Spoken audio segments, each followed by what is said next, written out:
Hey, I'm Ryan Reynolds. Recently, I asked Mint Mobile's legal team if big wireless companies are allowed to raise prices due to inflation. They said yes. And then when I asked if raising prices technically violates those onerous 2-year contracts, they said, "What the f*** are you talking about, you insane Hollywood ass?"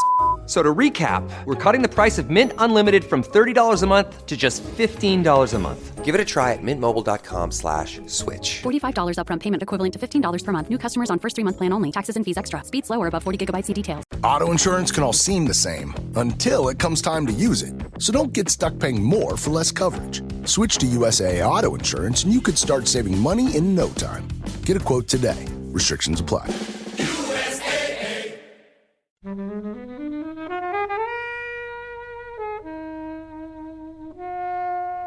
Halfway to 50, it's episode 25 of Flixwatcher podcast. I'm still Helen. I like the way you said that like you're on top of the pops. And I'm Kobe. Niche references. Yeah, welcome to the show. Hope you enjoy it. On this episode of Flixwatcher, we'll be talking about the film Eega, also known as Maakhi. I was chosen by Helen from the Allusionist podcast and Answer Me This. Also featuring Matthew Crosby from Pappy's Bangers and Mash and Pappy's Flatshare Slamdown. Eega scores 7.9 out of 10 on the IMDb rating, but guys, stay tuned, of course, for the only scores that matter. That is, of course, the Flixwatcher rating, which you'll get at the end of the show. Enjoy and see you at the end. Come find us on Twitter, tweet to us, agree with us, disagree. We're at FlixWatcherPod. The website flixwatcher.tv has full listings of each episode, and subscribe and review us on iTunes. As always, films reviewed in this podcast were available to stream on Netflix UK at the time of recording. There may be bad language and there may be spoilers. You have been warned. You've heard their voices on episodes such as Jet Li's The One and The Talented Mr. Ripley. That's Jay and Tony, but also they've got other people as Greg and there's Toby as well. Tony and Toby, that's quite confusing, guys. But those guys are the unsung heroes of Flixwatcher podcast, and we really want to send people their way. If you want to be a podcaster and you like the way Flixwatcher sounds, then you need to be in contact with these guys because they do all our editing and make what we do sound good. You know all the ums and ahs that you hear? You What don't hear ums and ahs? What ums and ahs? Exactly, because they take them all out and they make it sound awesome. And they've had to deal with didgeridoos, they've had to deal with people hoovering, and they've taken all that out. So we really think these guys are top notch. If you want to start your podcast, not sure how to edit it, you need to get in contact with these guys. podcast@glpro.co.uk or on Twitter is @glprouk, and tell them that Kobe and Helen sent you and they'll give you 10% off your first order. So give them a shout.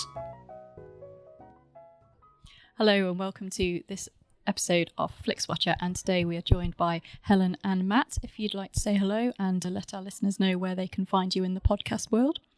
I'd love to say hello. Hello. Hello. Hello. Hello, everyone. Hello. You can find me in the podcast world. I am part of a sketch team called Pappy's. We do 2 different podcasts. Pappy's Flatshare Slamdown, which is a live panel show where I'm the host and landlord, and Tom and Ben from Pappy's are my tenants, and we play silly games. And I also do a podcast called Pappy's Bangers and Mash, which is we sort of have a little chat and then we listen back to the chat and write sketches based on what we've talked about. It's good fun. Are there any bangers and mash in it? Are there any actual bangers and mash? Yeah. Are you eating bangers and mash? Yeah. Well, since we started doing the podcast, 2 of us have become veggie.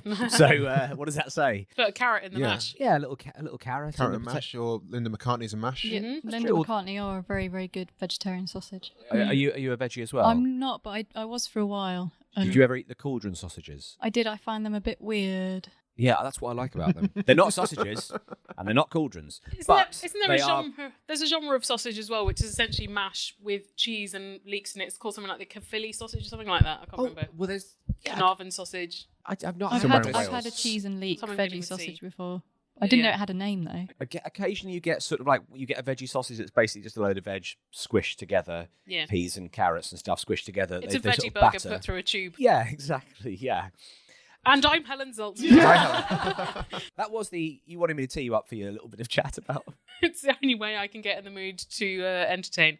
I make the podcast The Allusionist, which is about language, and Answer Me This, which is a comedy podcast about things that our audience ask us. So that's a lot of different topics. 10 years down the line. 10. The first lady of podcasting. You predate Sarah Koenig, don't you, from Serial? Yeah, she was only born like a couple of years ago. Yeah. It's just her voice broke early in her life. Yeah, to be fair to Sarah Koenig, she has been making that kind of show for 20 years, and the fact that it's now a podcast, I don't think she fully understands. She's not really an internet person. But yeah, I was there first, let the record show. I got the jump on Koenig. Can I ask, how much does your blood boil when people mention cereal in interviews with you? Like, is that a frustrating thing? If they say, I loved your show, Serial, I just say, thank you. That poor young man, what a frustration. Yeah. Or that poor young woman's family. That's the go anywhere. Depending on whether they think he did it or not, the interviewer. And then I try and I give them some fake spoilers. Yeah. Fake spoiler, he did it. Yeah, my intention wasn't to make your blood boil there. It was just... No, that wasn't me. And again, it wasn't my intention to make it seem like you were doing that, Toby. You listen That guy over there. You're listening to the Politeness podcast where Yeah, we apologise to each other. this is the thing. You can't even really portray Kobe as doing a sly blood boiler because it just doesn't seem to be in your nature to elicit that kind of response. Too nice a dude. Too nice. Oh, thank you. Well done. Well, talking about nice guys fighting bad guys, I don't know. But that's a horrible Am I segue the into bad guy film. now? Yeah, I was going to say either you're the bad guy or Helen's the bad guy, because Well, let's see which Helen throws Matthew through a plate glass window. I think if I mention Adam Sandler to this Helen, then I will be thrown through a plate glass window. But we Yeah, can I've seen- We've got an embargo we've got currently. So we're talking about, well, initially it was Eega, but Yeah. on Netflix it's changed to Maakhi. Yes. And this is your choice. Yes, this film has many names. It is also known as Nan-E. All the names mean the fly or the housefly. I originally saw it on August the 8th, 2016, when it was on Netflix as Eega, which is it was a bilingual film filmed in Tamil and Telugu, an Indian language, and also there are some lines that are in English. I don't know why, but the version that is now on Netflix is called Maakhi because that is the Hindi dub. Yeah. And I think that has changed the experience quite a lot because it's so obvious that the sound design is really bad now because you're just like, that noise is not coming out of that person because the spatiality of it is totally wrong. But let that not ruin the experience of this film for you, which I will call Eega because that is how I first encountered it. What happened on the 8th of August, 2016 was I moved out of the flat where I'd been living for 10 years, 2.5 of which Matthew was there too. hello. I did not want to move. And moving is shit. So it was a bad day. And we were moving into my brother's attic temporarily, although 6 months later we're still there. And we set up our beds and we set up our TV. And at that point we were just too tired to move. It had been so draining, like clearing out our flat for weeks and reeling from Brexit as well was debilitating. And for some reason, Netflix recommended Eega. And I've no idea why, because we hadn't been watching Indian films and we'd also not been watching films in the genre that this is, which is romantic comedy revenge dramas. Are there many of those films that... I mean, it's the first I've seen. Ferris I think. Bueller's Day Off sort of is one with the headmaster. Yes, but that's a B plot, isn't it? It's not the A plot. Oh, yeah. There's no B plot in this, is there? No, there's It's a a fly. fly. Yeah. Yeah. It does have similarities to B movie though. The I've Jerry still Seinfeld. not seen that, actually. I feel like. I mean, let's talk about the film first. All so right. we can. This that's is the what it put plot me of in the mind film. The hero is murdered by a love rival and is then reincarnated as a fly and seeks his revenge. And I don't think that's too spoilerific because that all happens in the first act. Yeah. It is a very eventful film. And also... I think eventful is selling it short, Helen. There's is- so much going on. There is so much going on because sometimes there are songs. There's a workout sequence where the fly is bulking up for this Brilliant. task. It is phenomenal. There are a lot of action sequences and it does flip from just like ridiculous comedy to something really horrible and serious. And you can tell that because most of it is shot like an ad for Gala Bingo or something where it's like very candy colour. Hyper-saturated, yeah. Yeah, super colourful. And then very occasionally the film will all be like bluey grey, which is when someone is murdered or someone is grieving. And it was... So I was flat out knackered on moving day and we watched this thing and I just loved it so hard because it's fucking crazy. Like you just can't... It was a bit of a disappointment to me watching it again for this purpose to realise that it is, at the very beginning, it is posited as a parent telling their child a story about a fly. Yeah. Which never comes back No. again, because we were having a chat before we started recording about The Princess Bride, and that's what the sort of premise of that is. But it keeps coming back to the boy in bed reading a story. Because William Goldman didn't want to have to write every plot beat in The Princess Bride, so him having Peter Falk shut the book going, oh, you don't want me to carry on, was his way of just getting past some sequences he didn't leaping write. ahead. But this is literally at the start of it, you hear an old man's voice and a boy, and or girl, I couldn't tell. It's a child, a youngling. I mean, Jed is a construct anyway. Tell me a story. But it's you're annoying as a fly. Oh, that gives me an idea. You're like, why would you tell this story to a child? Yeah, there's a lot of It's actually kind of lot of horrendous killing and. It's not the classic bedtime story. No. If the child can sleep after that 2-hour-long story, then yeah. Also, as well, I realised that the version we saw on Netflix, I know you said it's been edited, it's been redubbed. I went on Wikipedia, and the running time of the actual film is like 2 hours 40. So they've clearly lopped out 40 minutes somewhere in the version we saw, because the one I saw was 1:59. Can you remember? Are there any notable sequences missing? Were there any bits that core of it was still there? Yeah. In that the first act is, but there are really only 3 characters you need to concern yourself with. There is the hero, Jani. Or Nanny, depending on which translation. That's weird, because in the subtitles of the Hindi dub, he was still Jani, but it's Nanny, I think, ostensibly in the Hindi version. And the name of the actor is Nanny. Right. So Sudeep plays Sudeep. We'll get to Sudeep. Well, we'll get to Sudeep in a second, but it's quite weird that they are playing their own names. Yeah. Considering one of them is a cold-blooded billionaire killer. But he's playing himself. But anyway, Jani, he has been in love with a very pretty lady from across the street for 2 years. The night he's finally getting somewhere with her, he gets murdered by a man called Sudeep. And Sudeep is played by the film star Sudeep, who's been in 70 films in 20 years. He is prolific. He's really good as well. He does some incredible acting opposite nothing, because he is tormented by the fly for most of the film. So he basically spends it flailing around, doing like body swerves and stuff like that. He's very good at it. It put me in mind of Bruce Campbell's performance in Evil Dead 2, when he's basically wrestling his own hand. It's a lot of physical stuff where there's a guy who, you're right, there's no fly.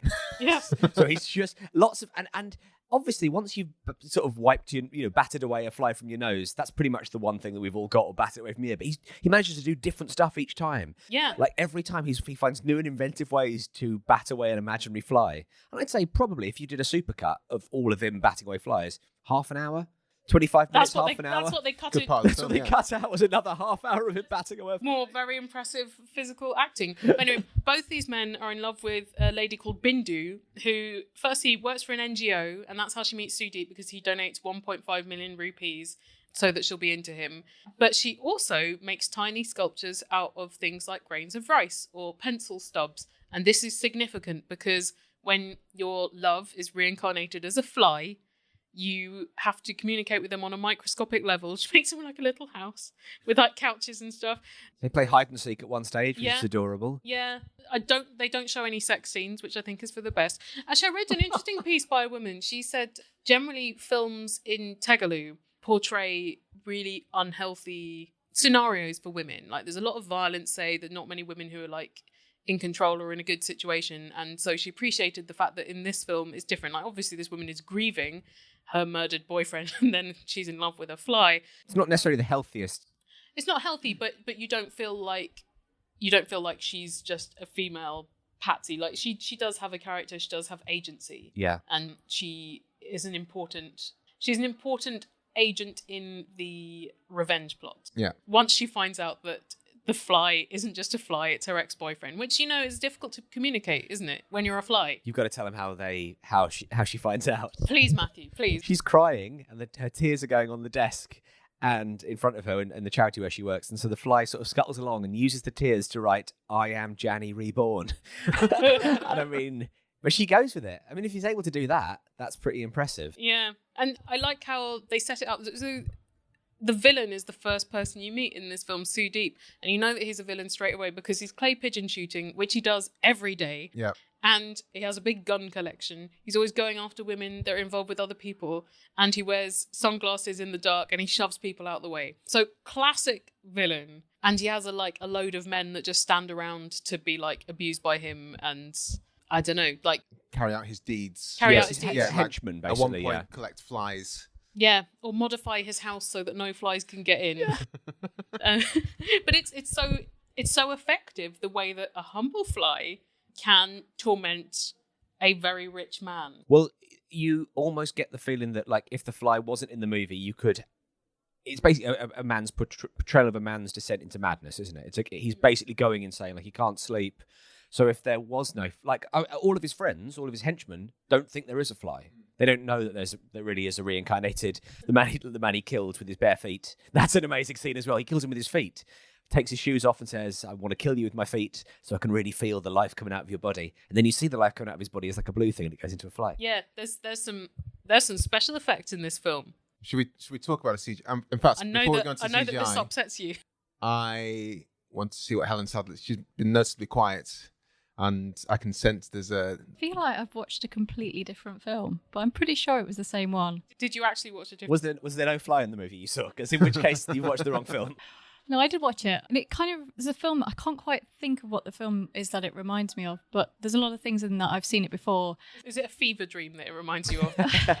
Time you had the flu and you thought a fly was talking to you through the medium of tears. No, but I kind of wish that I'd had that experience rather than watching this. I mean, it's... Ooh. It sets itself up to be quite zany and, you know, kind of weird. It's not the weirdest film I've seen.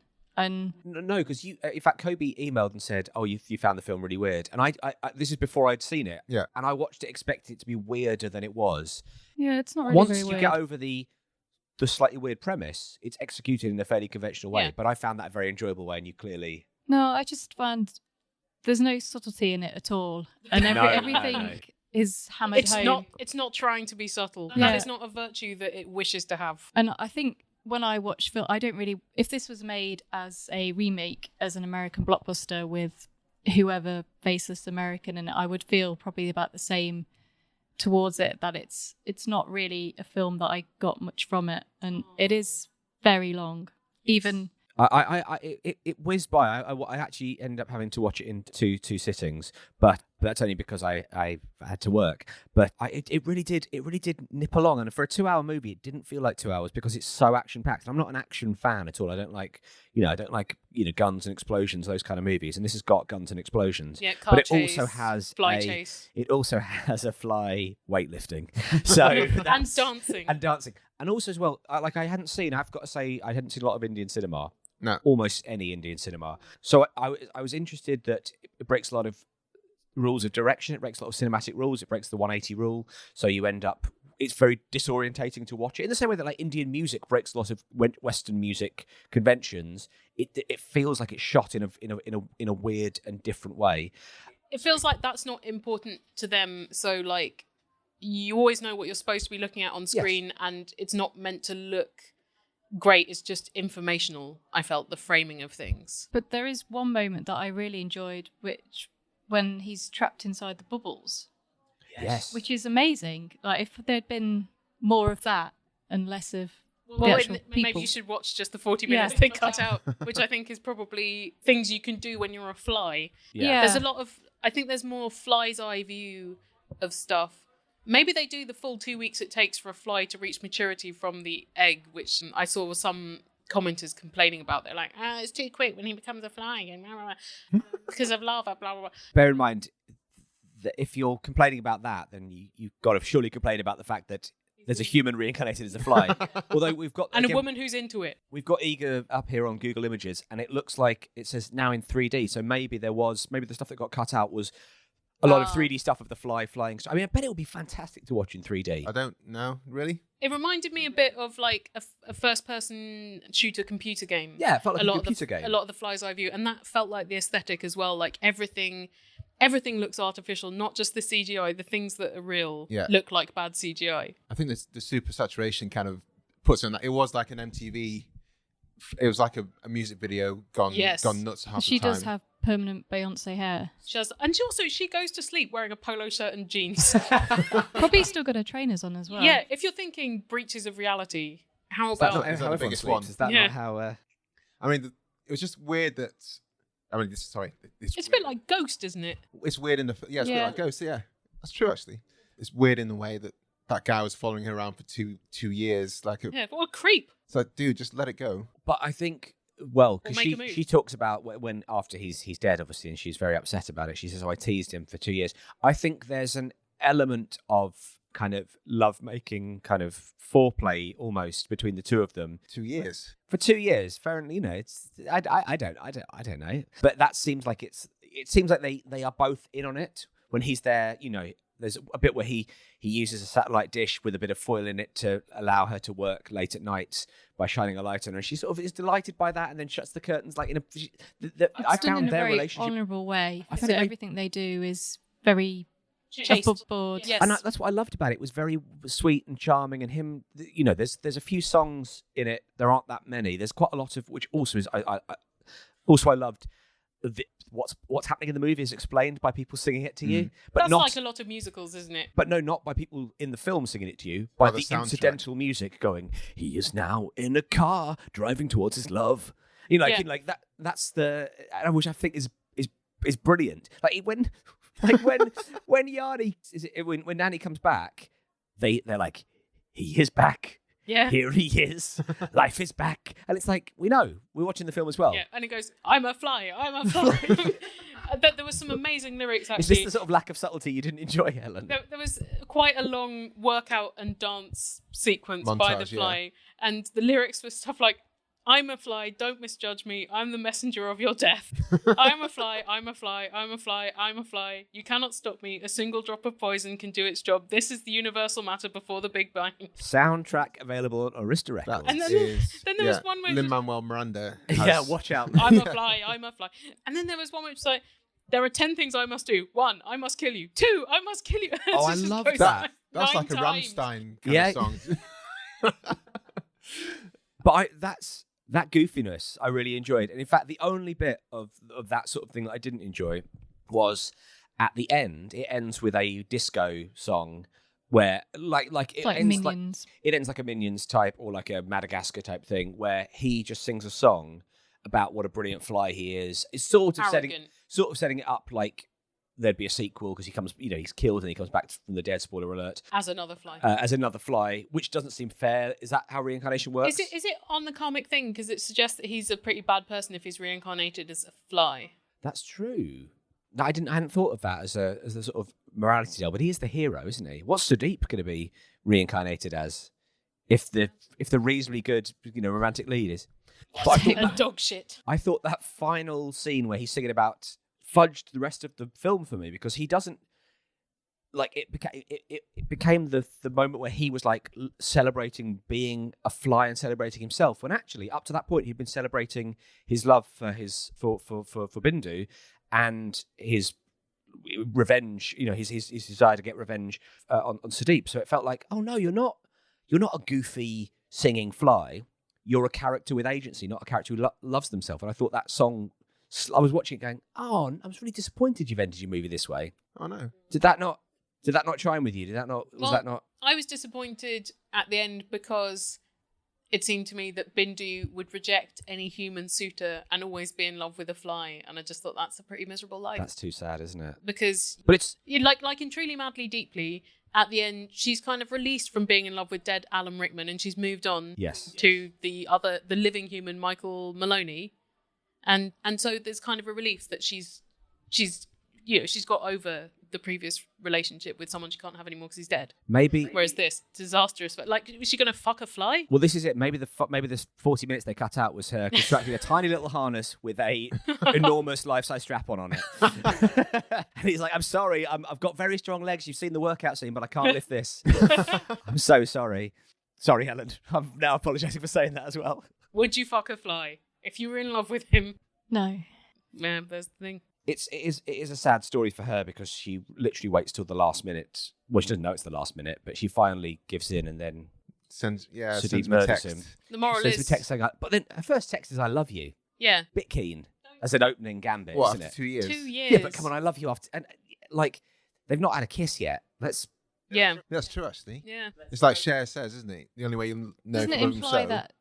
that some kind of marriage agreement has been arranged as well? Yeah. But we. They've agreed sort of to marry I don't know. I don't know if we know the ins and outs of the arranged relationship status in this part of India based on this film. Is it a 2-year courtship and then turn into a fly? I feel like he didn't know that it was a done deal. I felt like he was like, he thought she probably did like him and he had tremendous persistence, but I don't think he knew that at the end of 2 years he was going to cash in and get to marry her for realties. I did actually quite enjoy it, although I wish that the CGI was just better because there was so much resting on the fly's CGI aspects of it. I thought that some of the fly's movements were quite good, but I assumed the aesthetic that they chose was deliberately Yeah, I thought like the CGI that. was one of the least worst things about it. It kind of had a charm that worked Yeah, I within thought the context of it. And it was cartoony. the fly eye bit, that was quite fun. Fly eye bit. Yeah, I mean, but when you you see see- it from their yeah. point of view, the fly's point of view, Yeah. Nanny the fly point of view. It's a bit like watching a big 90s action film where they've just learned all those techniques and This they're is what using I mean, all of them. though. I mean, have you seen the most recent Star Wars film? I haven't. Where they bring Grand Moff Tarkin, played by, I can't remember his name, but they bring him back to life in the CGI form, Peter Cushing, and they bring him back to life in CGI form, and they use it all the time in a film, but if they'd used it sparingly, it wouldn't have really been a problem. Sure. And I think here, because it was front and center, Well, it's the main character. I just got kind of tired of it. And when you see the early kind of CGI films like Jumanji and you see the CGI in those, you just kind of think, why did you do that at the time? Yeah. Or in like the Star Wars 1 to 3, Yes. where they've just got like a robot army where all of them are the same, like there's no non-conformity that would make it look more real. Yeah. Are you saying that you found it less believable because of the CGI? I did, yes. The CGI took you out of the It experience. did do. I was like, if that looked like a real blue bottle, then Yeah. I'd be quite happy with But it. he's Blue a- bottle with a like, mask. he's a sort of, but he's a designed character, isn't he? Rather than just looking like a fly. I thought he acted much better than the entire cast. I mean, You preferred him as a I fly. think so, yeah. Well, that's it as well because he doesn't like the guy who plays Nani. Is a bit of an idiot, really. He's very boy band, isn't he? He doesn't have any Got no personality. he doesn't have any He's just very dialogue once he faceless. becomes a fly either. No. So he He's got some songs that he expresses himself through. That's true. Very yeah. bloodthirsty. I'm a fly, I'm back. Yeah, it doesn't have much to say, but then flies aren't renowned for their breadth of vocabulary and expression. So he has to find a new way to sort of express his feelings and how he's going to do things without having to use song or words. Yeah. That's true. So he crashes a car into the ditch and then uses the sand laden windshield to write, "I will kill you." Yeah. Although, It really freaks him out. yeah, He's an ingenious fly. But what's that like though when you get a star in, like the guy who plays him, and you're like, you're the lead character in this film, but you are only in a quarter of it. I imagine he was delighted. Really? Yeah, you show up for a quarter of the shoot, and then you go home and you still collect the fee. You're still in the film. Yeah. I'd like to see more films with Sudeep in. Actually, I think. Well, there are 70, so Well, you can. exactly. Now I found out. 69 to go. I thought he was a really good villain. I thought he was a really He played it to the hilt. he was again cartoony and melodramatic, but I really and He committed. he was very funny and very charming with it. But I thought he was absolutely brilliant. I'd definitely watch it. It was the best acting against a fly I had seen in a long time. Yeah. Do you think they did that thing where they wave a tennis ball in front of the actor and then... Maybe they got like a fly on a stick or something. Yeah. They, Or whether they were just like, we'll put the fly in after, just go where the inspiration takes you, Sudeep. exactly. Well, it's Sudeep, isn't it? Presumably, I don't he just know. does what he likes. I've not seen his other films. Do you think he's a specialist at insect work? He plays one of the parents in an adaptation of Kafka's Metamorphoses. Well, there is an aspect of if you want to go highbrow, there is an aspect of there's a point in the movie where he's like, it doesn't matter that I'm never going to be a human again. In fact, that grieving process is pretty small. He's like, it doesn't matter that I'm not going to ever be a human. I'm going to get back together with this girl. I'm going to tell her I'm alive. I'm going to kill the guy who killed me. He sort of assimilates into being a fly in a surprisingly quick amount of time. Yeah, well, you have to. The flies reach maturity so much faster than humans, so maybe their emotional maturity How long increases does as a well. fly live? Well, this one did pretty well to escape death so many times. I read a book once by David Garnett, who was a member of the Bloomsbury set. It was called Lady into Fox, and it's about a man whose wife turns into a fox. Can't remember why. I don't think she's murdered and reincarnated. And he tries to keep the marriage going for quite a while, but she just becomes more and more fox-like, and so she's not into him. because foxes aren't into being married to humans. So maybe that would have happened to him eventually. He would have been like, He would be don't like, really care about the rice sculptor woman anymore. there's a lovely pile of shit over there that I want to go and sit on. Yeah. Yeah, exactly. But could they remake it? Like, would it be? Is it too ridiculous a premise to get like a Hollywood?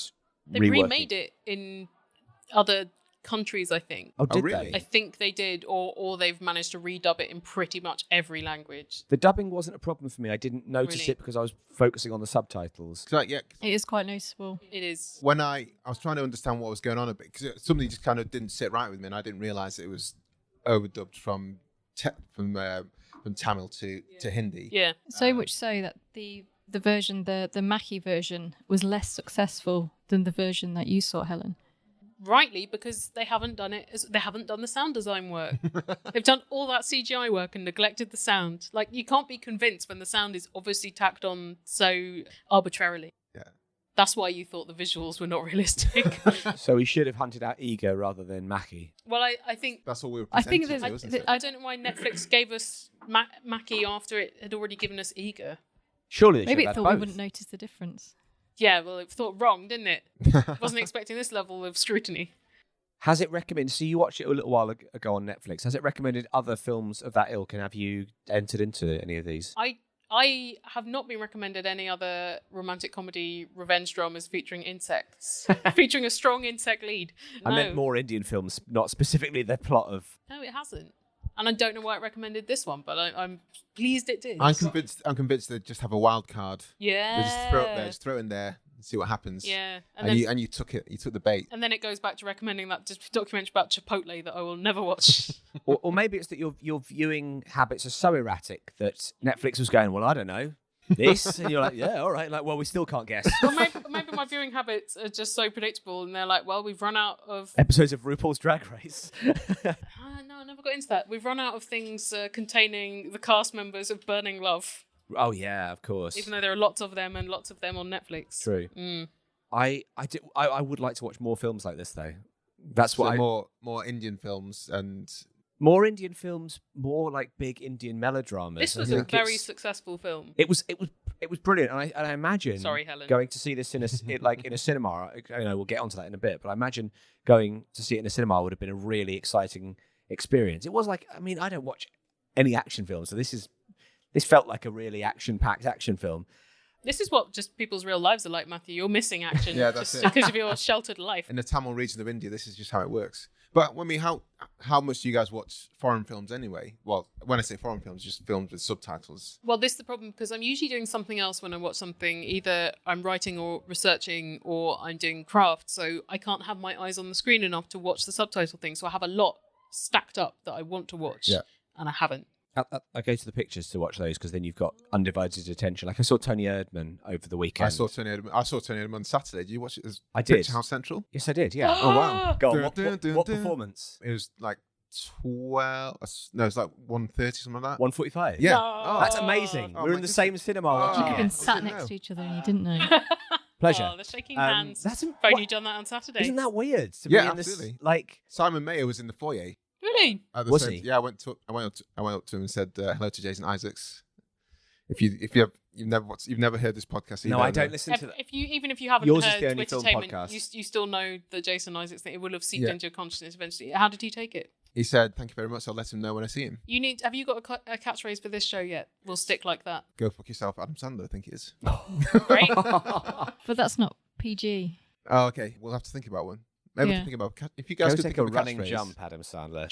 Try harder, Adam Sandler. Try harder. Okay. Be more good. Be more good. Yeah, what did you think of Tony Erdmann, by the way? I know we're not Loved it. in no way similar. Loved it. And for a 3-hour long film, when someone 3 says hours. It's For 3 hours. 2:42. It's Yeah. not Aw. 3 hours. for 2-hour 42 film, which is a German comedy, that setup should be ridiculous. Yeah. But it was. I loved it. I saw 3 films that day. It was Moonlight, Tony Erdmann, and 20th Century Women, and they're all fantastic films. So I really want to see recommend- Moonlight. Yeah. That's Yeah, fantastic. I'd like to see all three of those.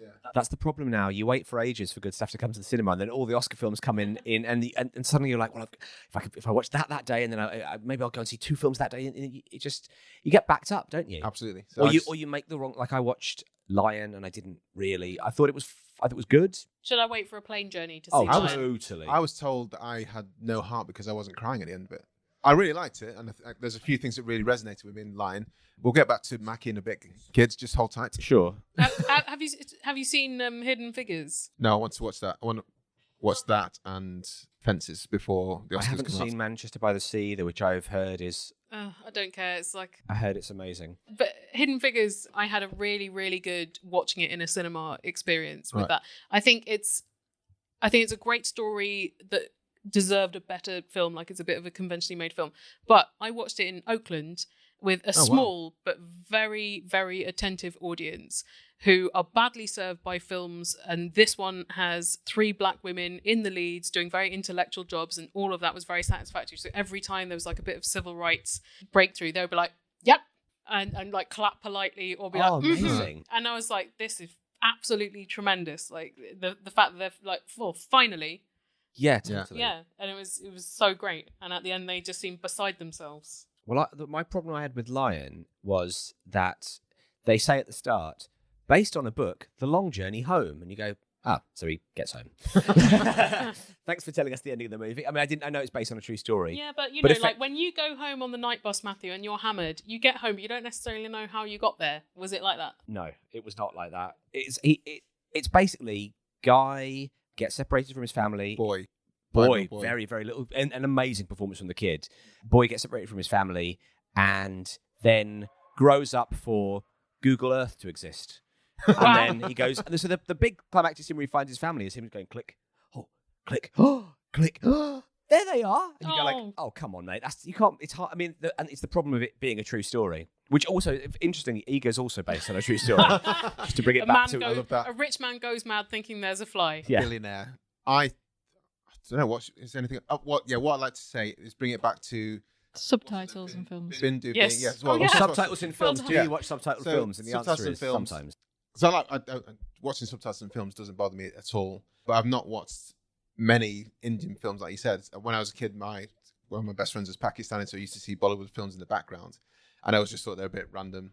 But I think I'd like to watch more Indian-based films because I watched lots of South American films, lots of European films, and I don't know why for people in the Western world, the Indian side of the world is kind of underserved. Yeah. You're right. It doesn't really seem to ever kind of. It's very rarely. You wouldn't imagine Eega would be in like best foreign film at the Oscars. You know, something like Monsoon Wedding. Monsoon Wedding broke was- through. yeah. What I've seen. But then, like, Mira Nair was living in the States, I think, for a long time before she even made that.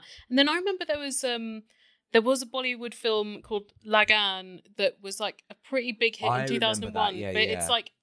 it's about cricket and it's nearly 4 hours long. Yeah. So I struggled with that. But all of those films, like, are really different to each other and to this film. So, like, we're probably missing a lot of good stuff. Well, also, this is not. This is a Exceptional film. This is Sorry, a Helen. It's a popcorn movie, isn't it? Yeah. It's a movie that I imagine not the whole family, but you could imagine young people going to see this, but also families going to see it as But well. actually, a family could watch this because, well, it's quite It's a violent. bit violent. That's the only It thing. is violent, but but it's stupid violent.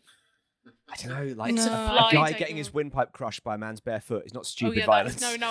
I was thinking of the fly, like making a car crash. Well, I think what was interesting about that is that's very cartoony until you sort of see the real world consequences of like Car Shadid crashes getting are a face horrible. full of glass where he's like plucking bits of glass out of his eye. It was some really, or even just a bit like which you see coming a mile off where he puts a needle through Sudeep's foot. Yeah. It was horrible. It was like really, even yeah, though not it's- for all the family, Yes. just for like bloodthirsty members of the family. it was The pretty, bloodthirsty children. it was pretty Yeah, gory. I could take much more gore when I was a child than when I was an adult. Because when I was an adult, I just understood the effects of harm and pain and death much more. So just Helen, did you find it? What was it that like? Was it the cheesiness of it that it didn't? I think or so, was it- yeah. I mean, the product placement in any film is kind of a big turn off for me. Right. And this was just trying to get you to buy flies. Well, also, Try to make you not take your bins out.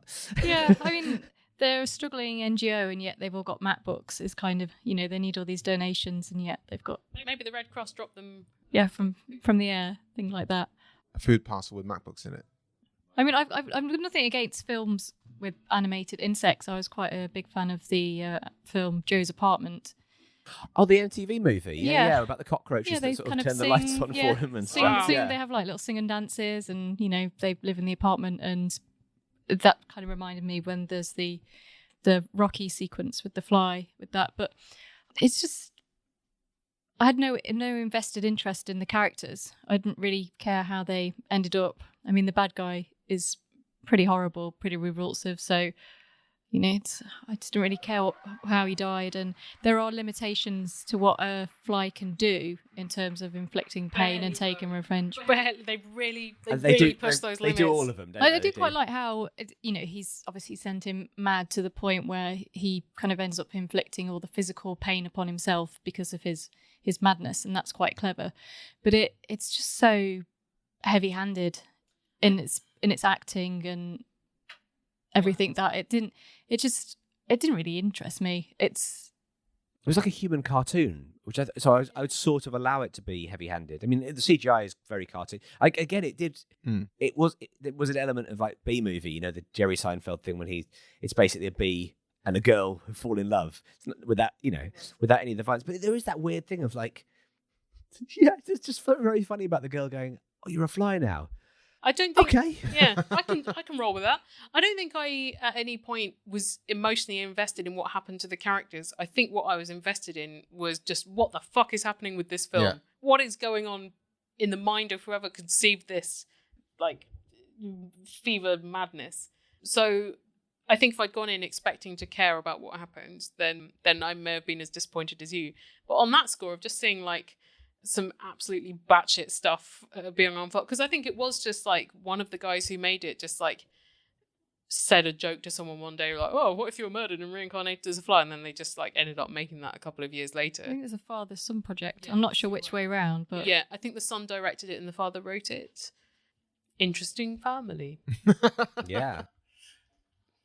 But usually films that I watch, I would want it to be character-led and emotions-led. But this, it was just purely spectacle and derangement. What the fuck? Yeah, it was led by the what the fuck. I love the way that she did, once she realised he was a fly and got quickly over the fact that he was a fly, and she used her micro art skills to make a gas mask for him. Yeah. And also like claws, which she used to dig into. That was Sudeep. amazing. She made like tiny little razor blade claws for him to go and slash up Sudeep's face. And do tap dance. And also do the tap dance as well, yeah. That was. I thought that was brilliant. It was really, really fun and really inventive, and it was a bit kids' movie. But I like it when sort of. I think it's weird tonality change, wasn't it? Because there's things that she's making these little. She's almost like Q from James Bond. Yes, making little gadgets for Nanny the fly, but then at the same time, the fly's making him crash a car, and it's kind of a weird duality at the time, wasn't it? Yeah, I guess. Of technology and then just pure physical flyness. Yeah. Right. I think another thing that I kind of got a bit tired with is that it does try to be too many different kind of genres. It does it's kind of a little bit science fiction-y, with the fly element. It's obviously got the romanticness about it. It's also got kind of the thriller, killer aspect to it, the revenge coming down, and then some weird spiritual elements. Yeah, the voodoo thing that goes on there. And the talisman who shows up for a bit. I forgot about him. Yeah, well, there's reincarnation first, and then second, like Sudeep has this fortune teller person, and they meet in a weird, creepy copse. Yeah. So it didn't really have any. It didn't really have an identity. Didn't have any consistency. And say, I want to be this. But I quite like. I mean, again, smorgasbord. Yeah, it's like we're going to do a song and dance number, and then 5 minutes later, you're going to see someone brutally murdered. I think that's got to be quite fun about the constant shifts in tone. But if you look at it, when you see restaurants that have like an extensive list of 100 dishes, you're doing the Gordon Ramsay Kitchen Nightmares thing of pick one thing, do it very well. Yeah, yeah. I think if you're trying to have that much in it, that ultimately. If your sausage and mash is good, your Thai fish cakes are not going to be good. Yeah, if your fish and chip shop also does fried chicken and kebabs, it's not going to be. None of those things are going to be well done. Sure. So some things I kind of got along with, but then others I didn't think it just had. It had too much going on to fully flesh out one of the ideas that it could have done with a bit more depth. Or I just don't think it was trying to, and I don't. Yeah. I think maybe trying to eke that kind of nuances from it is is a fool's errand Just in like a way. picked Yeah. one or two or something. You can't apply your preconceived notions to this film, Helen. I think that's it. It's like you shouldn't think too hard because they haven't thought too hard. Well, I stopped thinking about it after half an hour anyway. So Did you watch the whole thing? Did you? I did. did. You stick it The out? only reason I did that is because we kind of have to commit to it. I wouldn't have bothered otherwise. I think we can guess your scores for quite a lot of It's these. not going to score Not highly gonna be on great, the is Should street we film. move on to? Is there anything else you guys want to say before we move on to the scoring section? I want to say, don't go into this expecting a consistent film. Or highbrow? Just go into it expecting a romantic comedy revenge drama starring a fly, and just watch that play out. And don't watch the final song. You can get out before the final Get song. out before the final song. Unless you like that kind of thing. I feel like it. Oh, for me saying don't think too much about the characters, I think it fudged the character's motivation. He's not a narcissistic fly. Well, yeah, but he'd just been reincarnated as another fly, so maybe the second fly was a bit The more of second a fly's jerk. a dickhead. Yeah, That's the sequel. yeah. Eager too, Yeah. the dickhead. He's Yeah, just the like very entitled. In the American remake, Adam Sandler's going to be the fly. I love that. Absolutely. I don't think it would be. I think it would be Zac Efron. I think Adam Sandler could be the Sudeep character. Yeah. Yeah, He could be actually. Adam Sandler is a baddie. I like that. doing a lot of physical acting. Yeah, he'd be great. And in the American remake of Tony Erdmann, Jack Nicholson is going to That's be true, in yeah. it, isn't he? Yeah. And I can't remember who the woman is going to. Kristen Wiig. Oh, good. Is it really? Yeah, yeah. Oh, that's interesting because Tony Erdmann is a comedy, but it's not really a comedy. Like he is a comedic. He is a character who likes making jokes. Yeah. But it's actually a very sad story about Trying to reconnect with the daughter. a father-daughter relationship that's sort of failing on several levels, and about how to live life. Basically, is there a correct way to live? But Kristen Wiig, I always think of being. I suppose she's a good actor, but even like her serious movies, like she did that. Welcome, what was it called? Welcome to Me. Did you see that one where she was like played as a sort of mentally handicapped person who got given her own TV channel? Okay. It was meant to be quite a sort of serious film, but because it's Kristen Wiig, it's quite hard to watch her being anything other than goofy. Yeah. You know, And the female character, the daughter character in Tony Erdmann, doesn't crack any jokes. no. So, it'll be interesting. But And probably it will be less than 3 hours long when the I Americans think make will it. be. Well, it depends if Judd Apatow's making it. Let's hope not. He'll add a couple more hours on, just to be like more benevolent towards the characters, whether they deserve it or not. Just because Paul Rudd will do some really amazing improv that he has to leave in. Keep it in. Makes no sense. Nice guy improv. Nice guy improv.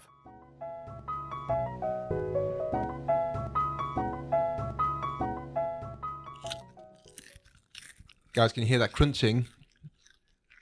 That means it's popcorn time, and we'd love to say thank you for providing popcorn for the show and for you guys here at Flixwatcher Podcast. This is popcorn. This is popcorn from the Popcorn Shed. Tell us a bit about Popcorn Shed, Helen. Popcorn Shed makes popcorn from secret family recipes, although the ingredients are on the back, so you can see what the ingredients are, but it's suitable for vegetarians and gluten-free, which is always an excellent thing. Yeah, but that makes it sound like it's untasty, which is the opposite of what it is. It's super tasty. Hold on, I'm gonna try some. No. Very, very, very delicious. This is salted caramel that we're enjoying. It is Crunching salty and it's caramelly and it's tasty. Sam and Laura make the popcorn in their own big pans in a shed, and that's why it's called Popcorn Shed. Go and visit them, guys, at popcornshed.com. You can find out where to get it because it's so tasty you need to try it.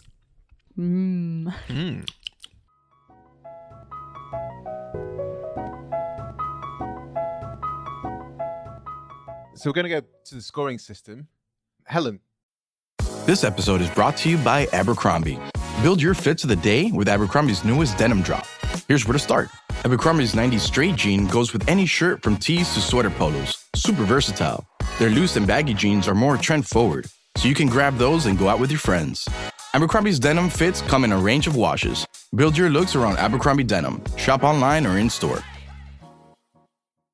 Right. Helen Z. Oh, now I feel like I have to upscore a bit to counteract Well- other Helen's scores. Well, it's interesting because recommendability, I would have gone, yeah, everyone's going to love this. And clearly that's not true. Well, Before we go into the scoring, in terms of the Illusionist podcast, what do you make of the word recommendability? This has been a bone of contention. it works. Like I know what you mean by it. So Also, you've written recommendability. Yeah, so I Recommendability. I wrote recommendability, but You didn't need to draw attention to what Yeah, I I was mean, you Matthew. literally pointed it out. I You said, what do you noticed. make of this word? And I said, well, it's not the word you're saying. I noticed, and I was too polite to mention it, Matthew. I noticed it as well at the start of the day, but it's only now that Kobe said, what do you make of that word? I went, well, let's I can read.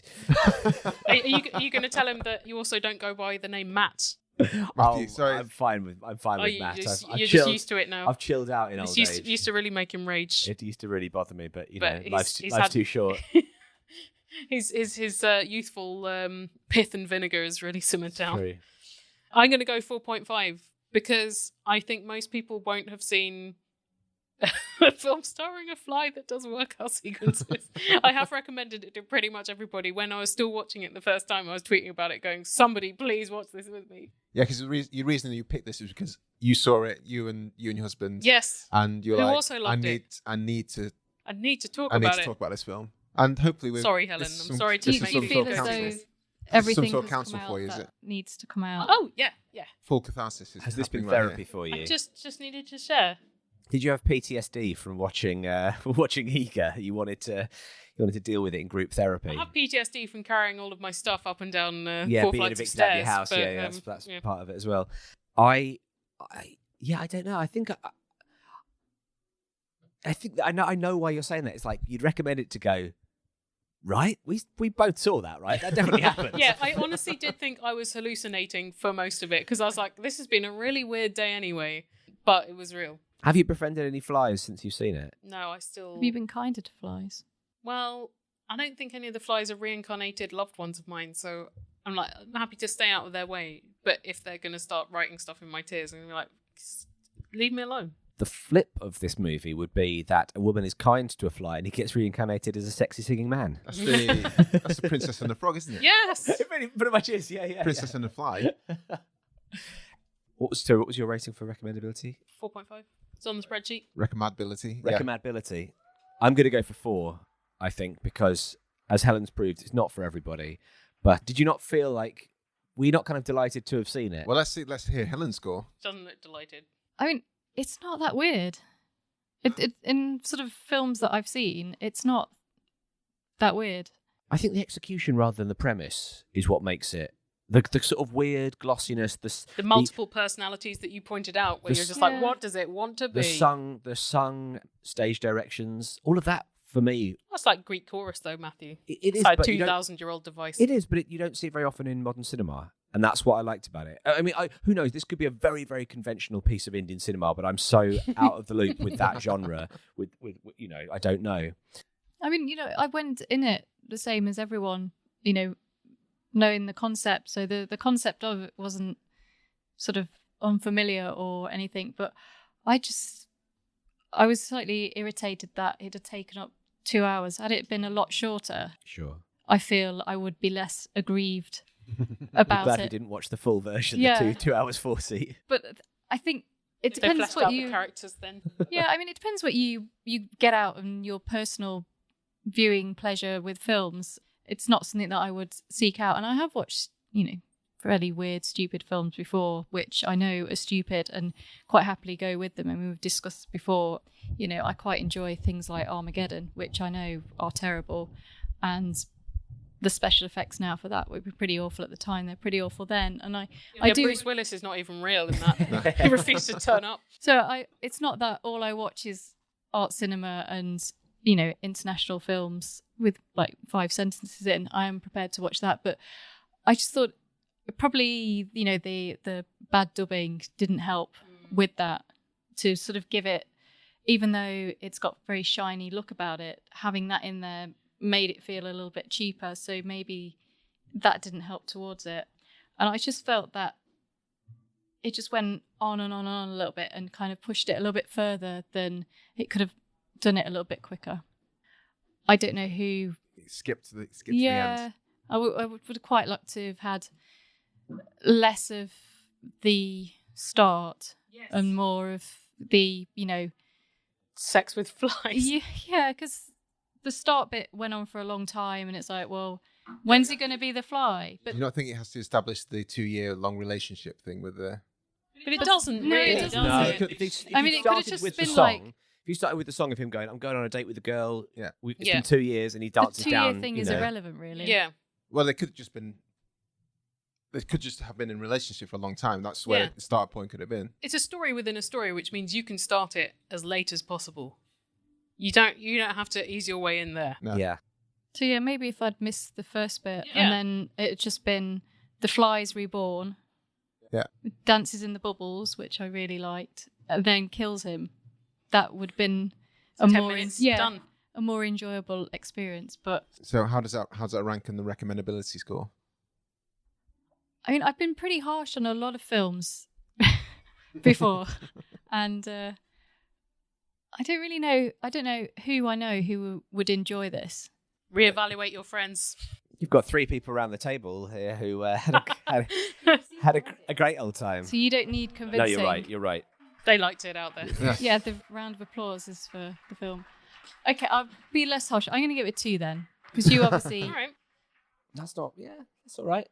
I mean, if there are better films to see about people who get turned into flies. The Fly? Yeah. There's Oh, one better film. That's different though. The Fly is His- fantastic. The reason for him getting turned into a fly in The Fly is different. Yeah. But then I think Goldblum and Sudeep are, I think, quite similar in lovable villainness. I wasn't really convinced by his villain. I just didn't like. I don't know. He was just too much of a pantomime villain. I think he could have done with being a little bit edgier. Do you think it would have been more interesting if he hadn't been a billionaire conventional villain before he was a murderer? Yeah, he's completely, from the moment he's on screen, you're like, oh, I hate him. He's horrible. Yeah. But then we're going back to the depth of character, which doesn't exist Not in really here. a problem. Yeah, it's interesting because his problem. The reason he wants to get with Bindu is because she's the only girl who's turned him down, which isn't really enough of a reason to murder somebody. Yeah, murders more than one person. Yeah. I mean, basically, he goes on a spree. So I think actually it is madness. Maybe all of it is just like the furniture of his madness. Yeah, that's true. Maybe this runs deeper I than need we to go back realised. and reevaluate it on that. I reckon I'm going to give it a 3. I didn't know what to expect when you suggested the film. I thought it sounded a bit insane, but then a lot of Hollywood films are equally insane, and it's kind of fun. When it comes to things like repeat viewing score, I'm not sure I'll watch it again. I mean, you briefly said you drew a comparison with Ant-Man. No, I didn't. In terms of the premise of how ridiculous it is. But the thing is with that is that it's in the Marvel universe, so it's not ridiculous because you're already in that universe. But that's why I was trying to take a step back. So if I took someone to see Ant-Man for the first time and they didn't know anything about Marvel, or if I asked someone to watch The Incredible Hulk without knowing anything about it, they'd go, okay, so man gets angry, turns into bigger green man. Right. Okay. Yeah, which is why I think I'm not into the Marvel stuff, because I feel like they don't stand on their own anymore. Right. Some of the earlier ones I think did. So that was my point about trying to... I mean, I like the concept that if someone is killed and reincarnated as a fly to carry out the revenge, I just don't think it was executed, and I thought it was a bit heavy-handed, and I don't know, it just... You're right that you can summarize this film in a sentence. Murdered man is reincarnated by a fly to take his revenge, and it doesn't go further than that. It just demonstrates that. If they made the American version with Paul Rudd playing the fly, on board? Him as Nanny? Possibly. It's a slightly different characterization. Could we only have the songs that the fly sings? So the only songs exist, like the fly singing them and no one else can hear them. So we take away that element. So only songs are sung by the fly. Well, I'm a fly, kill, kill, kill, Yeah. kill, kill, kill. That song was all right. And when he was doing the workout, was he singing then? He was working out. Remember. There was certainly some vocals on the music, whether or not they were coming from him. A lot of people listen to motivating music while working out, so you could consider it as... I now listen to the soundtrack to Eega when I'm working out. I will kill you, I will kill you. I've got 10 things I need to do today. Kill, kill, kill. Shopping. Repeat viewing score. Well, I have seen it twice, and I think I could watch it once again, but it would be with people that I wanted to see it with, Yeah. whether it was their first time. I don't think I would watch it every year for the rest of my life. I think over the rest of my life, I could watch it 2 more times with years between them. So I would say 3. I think that's quite high for that description there. Yeah, I You wasn't don't- expecting. I don't recommend films very often. Sure, I was okay. recommending the shit out of this film. Yeah, I think repeat viewing, to be honest, I probably won't be watching it again. I bet the But Crosby family would enjoy it. I think they probably would, actually, yeah. So maybe I might pop it on at Christmas time. Get, Give them some ideas. Guys, do you want to watch Only Fools and Horses, Back to the Future, or Eega? As a wild card. they've seen the other ones, so why not? Let's try something new for Christmas. So I'm going to say probably 2, but it has piqued my interest to watch other films, certainly other films with Sudeep in, Of which there are 70. of which there are 70. So I've got my work cut out. It's like when someone recommends you a drama and they go, yeah, it's on series 7, but it really gets going around series 4, and you go, forget it, I'm not watching any of that. Could you get him on Flatshare Slamdown? Sudeep, Yeah. when he's next in town, sure, We'll put a call out to his agents. I presume he's at Sudeep at Twitter. If he hasn't got that, he's really missed a trick. There seems to be a lot of Indian film stars who are mononymous. Do. Because like there's him and Nani, the other male star of the guy who plays the fly, so he's hardly in it. Yeah. Whereas the female lead has 3 names. That's how obscure she is. But what's the logic of that? They just it's I think the that's star just how system. They're fucking so famous they're they so are. famous they only Yeah. need one name. Quite easy to remember as well. Sudeep. True. Yeah. You never forget Madonna, do you? Never forget Madonna. Never forget Pele. Prince. Cher. Exactly. Adele. Adele. If the system works. Surnames at Beyonce. She doesn't need Knowles. Yeah. No. Sorry, Helen. Helen, your repeat viewing score. That's 0. Oh, Sorry. Seems fair. It seems fair enough. If you didn't enjoy it, we can't force you. I'm going to go for 1. There might be a time I'll watch it again, but I can't think of when it will be. But it's not outside of the realms of reality. It's going to have to do really well on the small screen score if it wants to.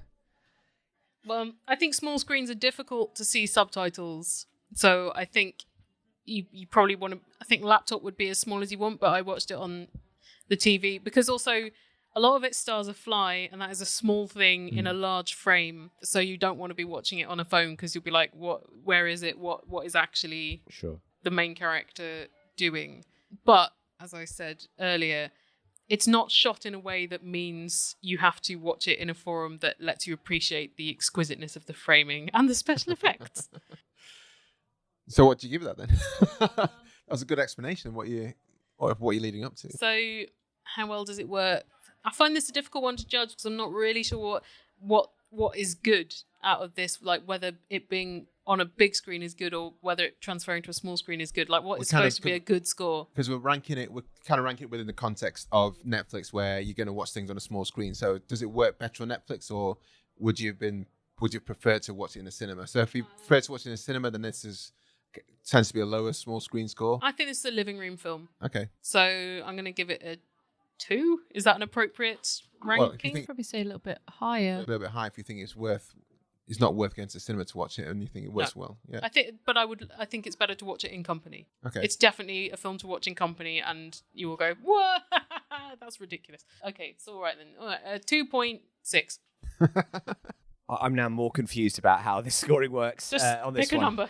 I think, I watched it on increasingly smaller screens. I started by Chromecasting it onto my telly, and then I watched a bit more of it on my laptop, and then I had to leave for work, so I watched it walking to the station on my phone, and then eventually I projected it onto the back of a postage stamp, and that's when it really came into its own. So it works Did it pretty make you much. feel like a fly watching Yeah, TV? yeah, proper basically. I felt fly like I was action. turning Everything in. would be huge when you're a fly, right? So watching it on a postage stamp So it would was be a almost big like screen. I was, turning back into Nanny. I thought it was, I think it was. You didn't need to be in a cinema to watch it. I think this has got, It's so. I find it so engaging that watching on a laptop was great. I say I don't know, 4.2. Let's say Whoa. 4.2. Yeah, 4.2. Let's go for 4.2. What are you going for, Kobe? It's Helen's turn next. It's me. I'm sorry, Helen.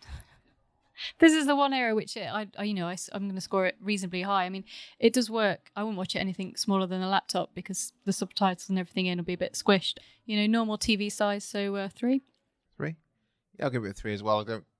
I think just the CGI lets down a bit for me. You're really hung up on that CGI. I really don't think it's not that bad. Is bad CGI better on a big screen where you can see it more clearly, or on a small screen where the effect is slightly muted by the shrinkage? The second one. Okay. So, yeah, maybe a bit more, maybe 3.5, because I think, yeah, that's where it works, is on the small screen. Yeah, I think it looks terrible on a big screen. Is there a score for guilt you feel at making Helen spend 2 hours of her life on this? Because I feel like... that's off the I scale, feel isn't it? It's a 10. high 4 about that. There's been worse films, honestly. Oh, I know. I know there are worse films, but I still don't feel good about, being responsible for somebody losing that amount of time. It's happened alarmingly frequently. Sorry. It's happening alarmingly frequently that you've not enjoyed it and everyone else has, or... It's normally if someone's against it, then it's probably going to be me, isn't it? I think there's been some films we watched where there's been people taken against films. I wouldn't take it personally at all. No, I don't. I feel bad at this turn of events. This use of your life. It's okay. Okay, good. Okay, thank you for forgiving me. It could have been worse. We could have watched The Cobbler. Yeah, I think had that... If it had been a double... because I wanted to recommend The Cobbler. If it had been The Cobbler and Eega, would you have shown up today? Would you have, or would we? I don't know, because it would have been... I don't know. I think maybe one of the films I wouldn't have got to the end. Well, you never know. I might like. Would you have descended into a Sadeep style madness? You'd just be in your flat, flashing, thrashing around for this could happen imaginary to flight. any of us. It could happen. The film that I wanted to recommend to us, but Netflix had taken it away, was Teen Witch, which I hadn't seen since we used to rent it from the video shop Like a in the 80s. teenage sandwich. No, Matthew. Very different video That's someone rental. who works at a Subway. So the engagement score, since you asked, how difficult would it be for you to turn off the film once you started watching it? Going on the first time I watched this, 10 out of 10. So 5 out of 5. Sorry, yeah, forgot about that. But in subsequent, this time, I really think this is a single viewing. Having already given it my repeat viewing score, but that was specific to showing other people the film, despite what I said about feeling guilty about showing Helen the film. I think this, you can get everything out of a single viewing and never go back, just relish the memory. So just make sure you're fully engaged whilst you're watching it that one time. Yeah, make sure you're so tired you can't move, as I was, and this is the film for that time. It's a great film for when you're at your lowest ebb. Yeah, yes! Basically, yes! That's what it is. Helen, you're not your lowest ebb. What we've proved is that Helen is you're living the good life. You're living the good life. You're living high on the hog. And that's your problem. Matthew. Yeah, I really enjoyed it. I thought it was a proper stupid romp. It really made me chuckle. And I loved, again, I thought the characters were all really engaging, and it was really, I enjoyed it a lot. So I'm going to go with a 4.8. Crikey. So it's going to do okay-ish on the overall score, just because of Helen and I enjoying it so much. What I love is the higher our scores, the lower our estimation in Helen's mind is. We've really botched it, haven't we? No, I mean this is the reason why we're doing the podcast, and this is also the reason why we're not choosing the films, because if that was the case, then I would pick films that I know that I would like and I would enjoy every time, rather than picking something that I hadn't seen or looking at it and going, oh, it's only got 1 star. I'm not going to watch that. I'm not going to waste my time on that. So this is the reason why we're here. And, this is a film that probably people have skipped over. This was a critical success, this film. It was. There wasn't everyone who... I did go through some reviews. There wasn't everyone who did love it. But, it was a massive blockbuster. It had very, very favourable reviews. And I guess it's brought different genres to, to Bollywood, or Tollywood, that had not been investigated before. Kind of hope they don't do any more like this. Who knows? Despite of all these people getting so much pleasure out of this movie, you don't want them to make any more of them. If you found out Eega 2 was coming out, would you be devastated? No. But you'd avoid it like the plague. He's turned into a caterpillar. I mean, we've had other films on here that are films that are made for the sake of sort of being stupid and being ridiculous, and I'm not into that. It's not my kind of film. And what other films do you like? Give us an example of a film that you think is sort of made for the sake of being stupid. Well, the the Sharknado films as an example. Yeah, it does. It did feel a little bit like a kind of exploitation movie. It's sort of got that sort of vibe to it. Eega. Sort of sensationalism. Yeah, just like let's be brash and big and dumb. And they achieved that. But they did it. They nailed it. I mean, I'm glad that you enjoyed it, all of you. It's great, and it's also nice God, to. the guilt score's just like shooting up and up. And it's nice to hear why you enjoyed it, but it does come down to personal tastes and preferences. I can't wait to hear this score. So engagement. I don't want to be that mean. Too You late. can be truthful. Too late, mate. It's not mean to just It's not mean to express how you feel numerically. not mean to give your opinion. 1. Well, depending on the opinion. Yeah. I'm going to give this actually quite low, a 2. I was I am getting the Wikipedia I was out. doing the and Wikipedia's bit of IMDb, research. trying to understand what was kind of going on, why this was made. Well, And this that is a question. Just don't even ask it. It's true. Don't ask why. And especially because it has got subtitles and I have no idea what the language is, then doing that at the same time is kind of half looking at Wikipedia, half looking at IMDb, half looking at the film in some points. So that kind of indicates that I wasn't fully switched onto at some points. But generally, I don't think you needed to be, really. The film took you out of it just by being Itself. Yeah. Fair enough. So I'd say 2 overall. 2 for engagement score. Yeah, and so I kind of missed a few bits. Like, I missed the entire bit where she makes him some shoes. I must have been You think of the movie checking The my Cobbler? emails.